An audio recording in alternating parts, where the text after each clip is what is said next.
নমস্কার বন্ধুরা, আমি আজকে একটা নতুন রেসিপি নিয়ে চলে আসছি। এই রান্নাটা দিয়ে এক থালা গরম গরম ভাত খাওয়া হয়ে যাবে। আমি এখানে নিয়েছি মুরগির মাংস 7-8 পিস, বেশি লাগবে না। আপনারা চাইলে অন্য কোনো মাংসও নিতে পারেন। প্রথমে মাংসটাকে আমি এরকম ছোট ছোট করে কিমা করে নেব।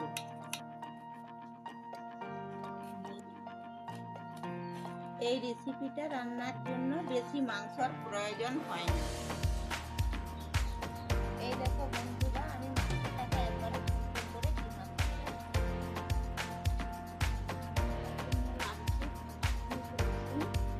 কাঁচা লঙ্কা, শুকনো লঙ্কা, জিরে আর একটা পেঁয়াজ।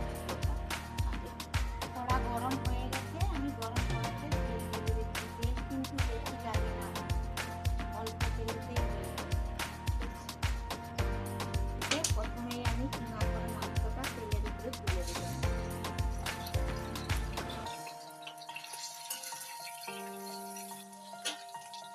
মাংসটা হালকা করে ভাজা হয়ে গেছে, এবারে আমি এক এক করে সব তুলে দেবো। পেঁয়াজ দিলাম,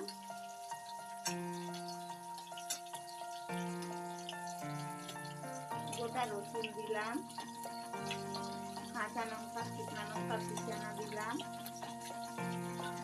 শুকনো লঙ্কা দিলাম, গোটা জিরে দিলাম,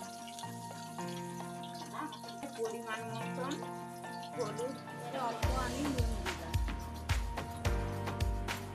এটাকে এবারে ভালো করে নাড়াচাড়া করে নেব।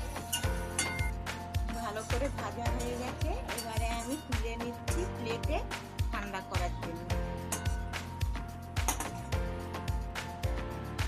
এটাকে আমি ঠান্ডা করতে দিয়েছি, ঠান্ডা হয়ে গেলে মিক্সারে বেটে নেব। ঠান্ডা করে মাংসটাকে আমি মিক্সারে পিষিয়ে নিয়েছি, এবারে বাটি দিই।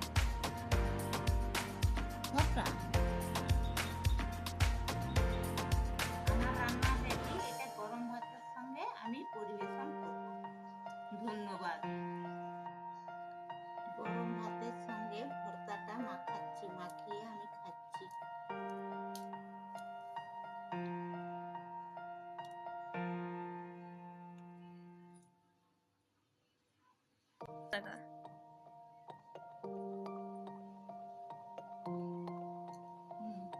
খেতে কিন্তু খুব সুস্বাদু হয়েছে, খুব ভালো লাগছে খেতে।